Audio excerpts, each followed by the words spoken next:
77 days. That is how long a piece of hair recovered from inside Nancy Guthrie's home sat in a private laboratory in Florida before it was transferred to the FBI laboratory for testing. 77 days. Not because the analysis was completed and the results were inconclusive. Not because the sample was too degraded to work with. Not because every available resource had been exhausted. But because the sheriff leading this investigation made a decision in the second week of February, less than 2 weeks after Nancy disappeared, to refuse a direct request from the FBI to send the evidence to Quantico, Virginia, where the most advanced DNA testing capabilities in the country have been available the entire time. The FBI asked for the evidence on February 13th. The sheriff said no. The evidence went to a private laboratory in Florida. 11 weeks later, that private laboratory transferred the original hair sample to the FBI laboratory. And the FBI's own Assistant Director for Public Affairs went on record saying this. The FBI asked to test this DNA 2 months ago with the same technology we have always had, when the local sheriff instead sent it to a private lab. The same technology we have always had. Those 7 words are the center of this entire story. Not new technology. Not a capability that was developed after the Florida lab hit a wall. The same technology the FBI has always had. Technology that was available on February 13th. Technology that was available on February 1st. Technology that was available before. Nancy Guthrie's family had to spend 77 days wondering whether the most powerful forensic laboratory in the country was working on the most important piece of evidence in the search for their mother. Before this analysis goes anywhere near the forensic science, the institutional decisions, or the documented statements from the FBI and the sheriff's office, there is a woman at the center of this story who must remain at the center of it. Nancy Guthrie, 84 years old, born January 27th, 1942, missing for 80 days. A woman who needed daily heart medication and whose pacemaker went dark at 2:28 in the morning on February 1st. A woman whose daughter said publicly that she wakes up every night in the middle of the night, in the darkness, imagining her mother's terror. A woman whose family has been offering $1 million for information leading to her recovery for more than 2 months.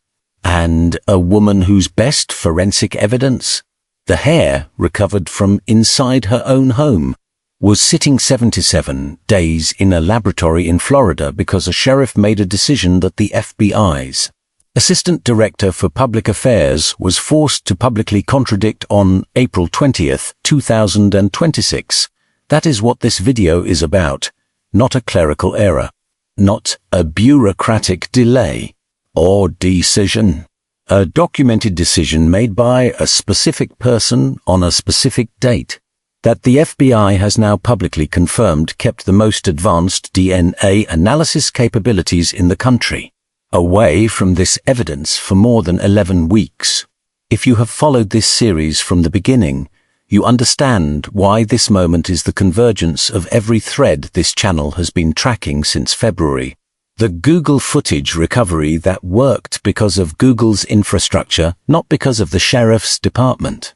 The Bitcoin blockchain that the FBI's virtual asset unit has been working independently. The Byte flashlight that Cease Moore asked investigators to swab. The complex DNA mixture that the Rotero 4 of this series documented as blocked by software that does not yet exist. And now this, a hair sample recovered from inside the house that may not be part of the complex mixture at all. That may be the clean single-source profile that bypasses every technical problem this series has documented. That was ready to be analyzed by the FBI's most advanced laboratory in February and did not get there until April. Subscribe and turn on notifications right now if you want to follow this analysis with the precision it deserves. This channel has been here for every development in this case since the beginning. Today, we connect the final thread. Leave a comment before we continue. When the FBI's own assistant director says they asked for this evidence 2 months ago with the same technology they have always had, and that the local sheriff instead sent it to a private lab, what question does that raise for you about the decision that was made in February? Let's establish the full documented timeline of this evidence. Because understanding the sequence is what makes the significance of the decision visible. Nancy Guthrie was reported missing on February 1st, 2026. Within days, the Pima County Sheriff's Department processed her home and collected biological material from inside the property. That collection included what is now reported by multiple outlets, including NewsNation and ABC News, citing sources familiar with the investigation, to be a hair sample. The nature of that hair sample, whether it has a root attached or is what forensic scientists call a rootless hair, is one of the most consequential details in this entire story, and we will examine exactly why in detail. On February 13th, Reuters reported that the FBI had formally requested that Sheriff Chris Nanos transfer physical evidence from the case, including the DNA material, to the FBI's National Crime Laboratory in Quantico, Virginia, for processing. That request was made less than 2 weeks after Nancy disappeared. At that point, the investigation was at maximum national attention. The doorbell footage had just been released. 400 federal agents and sheriff's deputies were on the case. The $1 million family reward had just been announced, and the FBI made a direct, formal request for the biological evidence. Nanos declined. He insisted on using a private laboratory in Florida that had a prior relationship with the Pima County Sheriff's Department. His stated reason, reported by Reuters, was that the Florida laboratory was working on the Guthrie case on a pro bono basis, meaning at no cost to the department. The evidence went to the Florida laboratory. 11 weeks passed. The Pima County Sheriff's Department issued public statements throughout that period saying that the DNA presented challenges and that results could take weeks, months, or possibly a year. Cease Moore, the country's leading forensic genetic genealogist, said publicly in March that the deconvolution software needed to process the complex mixture did not currently exist. Sheriff Nanos said the lab was struggling. The investigation appeared, from the outside, to be waiting for technology to catch up with the evidence.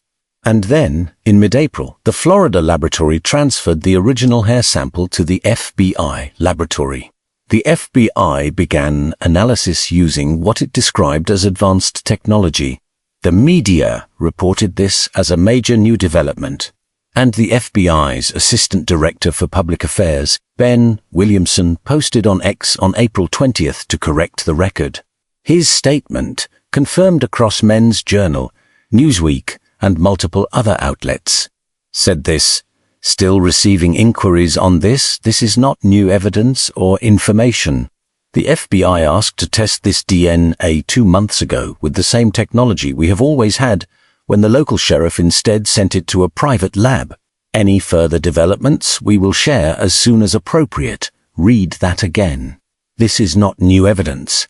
The FBI asked to test it 2 months ago with the same technology they have always had, when the local sheriff instead sent it to a private lab." That statement from the FBI's own public affairs director is the most consequential public statement made about the handling of this investigation since it began. It is not a leak. It is not an anonymous source. It is the FBI's official public affairs voice saying on the record that a decision made by the Pima County Sheriff's Department diverted this evidence away from the FBI laboratory for 2 months. Now let us examine what the FBI laboratory at Quantico actually has that the Florida private laboratory does not, and why the difference between the two is not a matter of degree but a matter of capability. That was directly relevant to this specific evidence. The FBI laboratory in Quantico, Virginia, is the largest crime laboratory in the world. It processes more than 1 million pieces of evidence annually. It employs more than 500 scientists, forensic examiners, and support personnel. Its DNA analysis capabilities include nuclear DNA analysis, Y chromosome DNA analysis, and mitochondrial DNA analysis. And it has access to something that private laboratories do not, a direct connection to CODIS, the Combined DNA Index System, which contains more than 22 million DNA profiles from convicted offenders, arrestees, and forensic evidence samples collected from crime scenes across the country and internationally. When a profile is developed at the FBI laboratory, it can be run against that full database immediately without any transfer or coordination step with a separate agency. The private laboratory in Florida has none of those capabilities at the same scale. And critically, it does not have the specific capability that has now become the center of this story.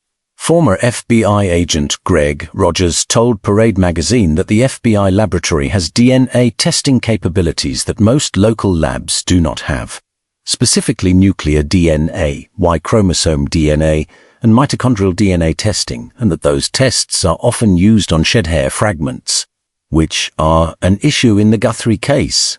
He said the FBI's unique combination of the CODIS database, specialized testing, and national and international coordination gives it the preeminent role in working these types of cases. And he said that for a high-priority case like this one, results from the FBI laboratory can come back in a matter of days. Now, let us examine why the nature of the hair sample, specifically whether it is a rootless hair, determines everything about what the FBI laboratory can do with it that the Florida laboratory could not. Hair is a DNA source that is fundamentally different from blood, saliva, or skin cells. When a hair strand that includes the follicle, the root, is available, it contains nuclear DNA, the same type of DNA that forms the standard double helix profile used in the vast majority of forensic identification cases. A rooted hair is relatively straightforward to analyze. The nuclear DNA can be extracted, a profile can be generated, and that profile can be run against CODIS and genealogy databases. A rootless hair, a strand that was shed naturally without the follicle attached, does not contain nuclear DNA in usable quantities. For most of forensic history, a rootless hair was of limited value for identification. You could determine certain characteristics, sex, race, and basic physical traits. But you could not generate the kind of profile that links a specific individual to a crime scene through a database match. That changed recently. Dr. Ed Green, a scientist whose work sees more referenced specifically in her April 16th appearance on Brian Entin Investigates, developed a technique to extract what are called SNP profiles, single nucleotide polymorphism profiles, from rootless hair shafts using whole genome sequencing methods. This technology is newer than investigative genetic genealogy itself, which only became a mainstream forensic tool in 2018. Moore said publicly this is another leap forward that opens up many more cases to potentially be solved. She has personally helped solve 6 cases that had only rootless hair as the physical evidence. The Florida private laboratory does not have this technology.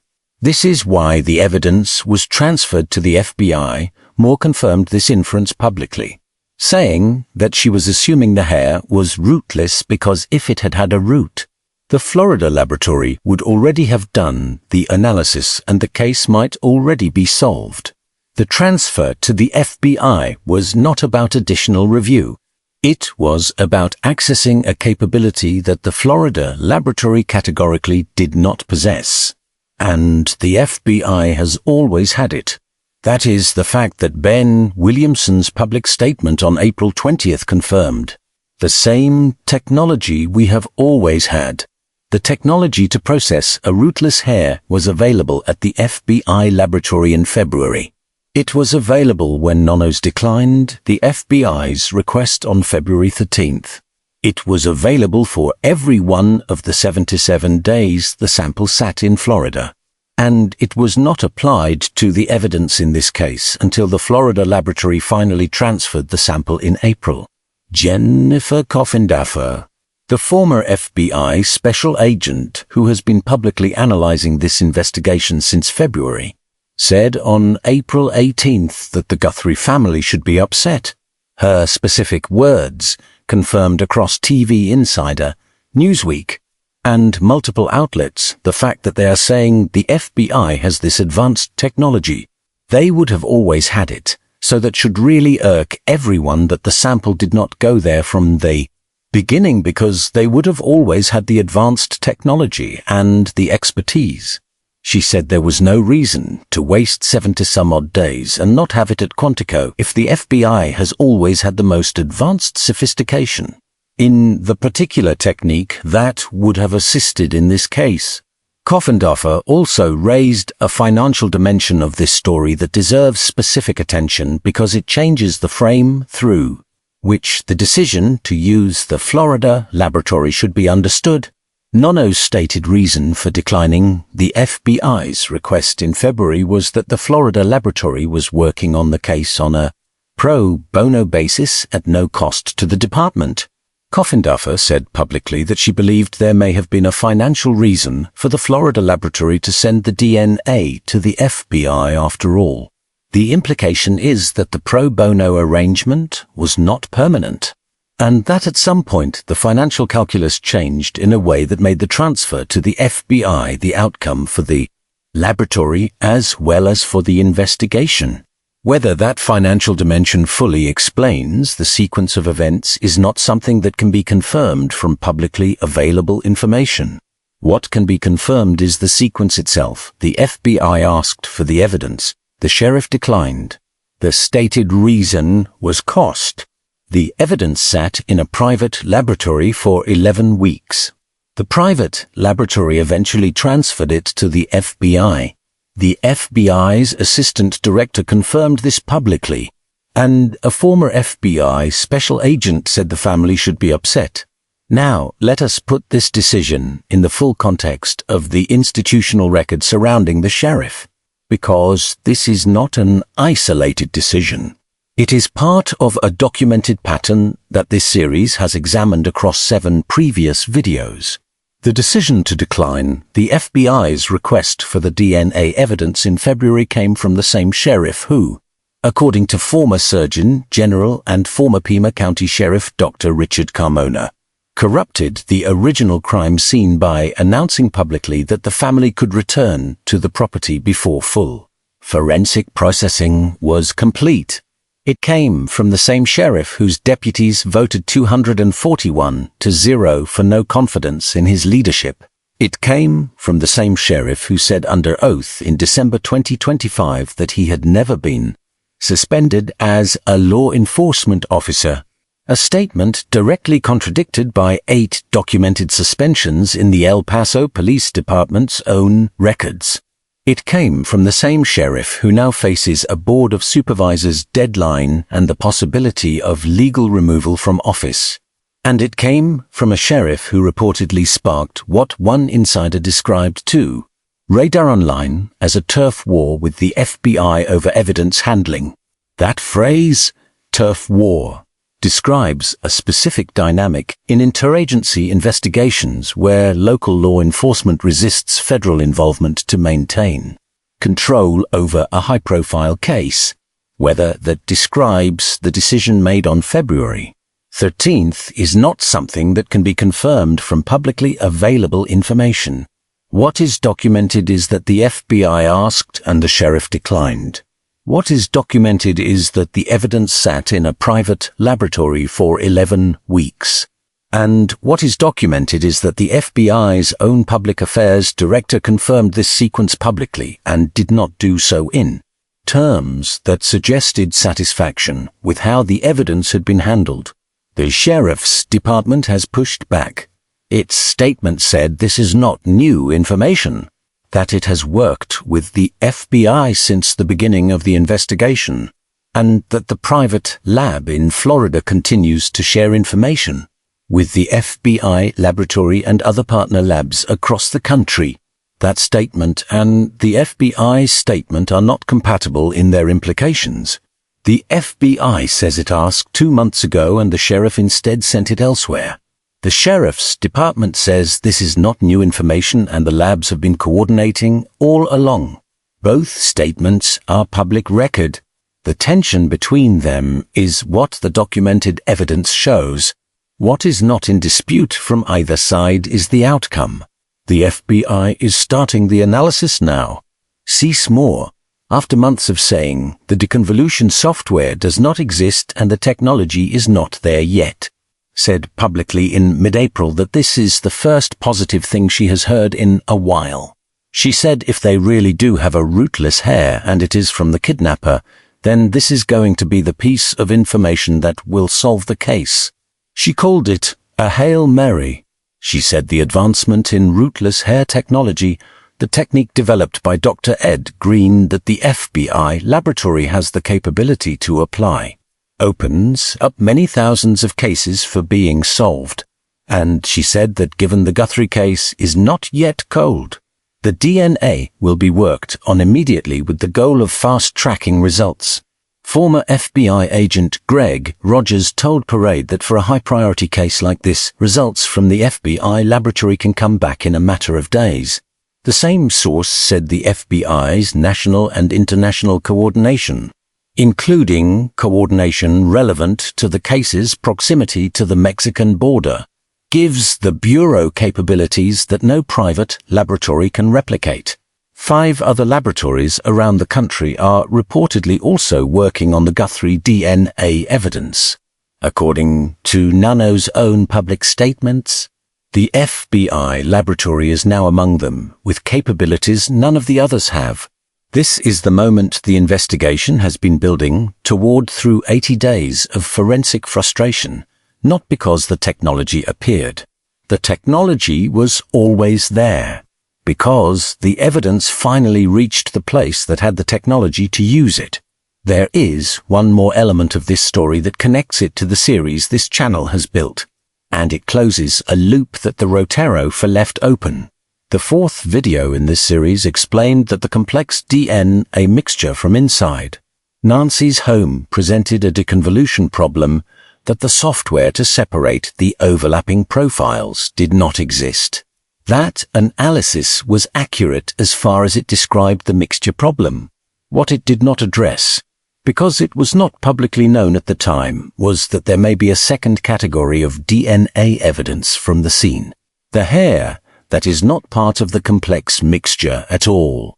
Cease Moore's inference that the hair is rootless, based on the logical reasoning that if it had a root, the Florida lab would have already processed it, means this hair strand may represent a completely separate evidence pathway from the complex mixture. The mixture problem involves overlapping profiles from multiple contributors. A rootless hair from a single person who touched or was present in that space would not be part of that mixture. It would be its own profile, subject to its own analysis pathway, accessible through the whole genome sequencing technique developed by Dr. Ed Green that the FBI laboratory has always possessed.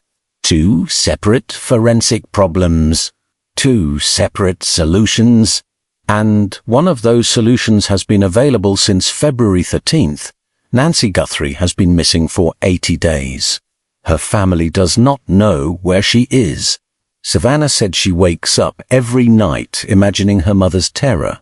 The evidence that may hold the key to identifying who caused that terror was available to the best forensic laboratory in the world since the day that laboratory asked for it. It sat in a private laboratory in Florida for 77 days, and the FBI's own assistant director confirmed this publicly, specifically on the record, on April 20th, 2026. The analysis is starting now. Cease Moore says if they have a rootless hair from the kidnapper, this is the piece of information that will solve the case. The FBI's laboratory has results within days for high-priority cases. 80 days have already passed. The investigation has time to recover from what 77 days of delay cost it. But those 77 days are in the permanent record of this case, and the person who made the decision that created them is the same person whose own deputies trust with zero confidence, votes, and who has 5 days left to respond to the Board of Supervisors or face legal removal from office. Nancy Guthrie deserves to be found. Her family deserves an answer. And the evidence that may provide that answer is now, finally, in the right hands. It took 77 days longer than it should have, but it is there. If you have any information about Nancy Guthrie's disappearance, contact the FBI at 1-800-CALL-FBI or submit a tip at tips.fbi.gov. The Guthrie family's $1 million reward and the FBI's $100,000 reward are both still active. If this analysis gave you something the daily coverage has not, hit the like button right now and subscribe. We are tracking every development at the FBI laboratory as the Rootless hair analysis proceeds. Every update from Cease Moore and the forensic community. And every movement in the institutional story around the sheriff who made the decision in February. Drop a comment and tell me, now that you know the FBI asked for this evidence on February 13th and the sheriff declined. And now that you know the FBI has always had the technology to process it, what do you think those 77 days cost this investigation? And share this with anyone who still thinks the delays in this case are just about the science being difficult. Because the science was ready. The decision was the problem.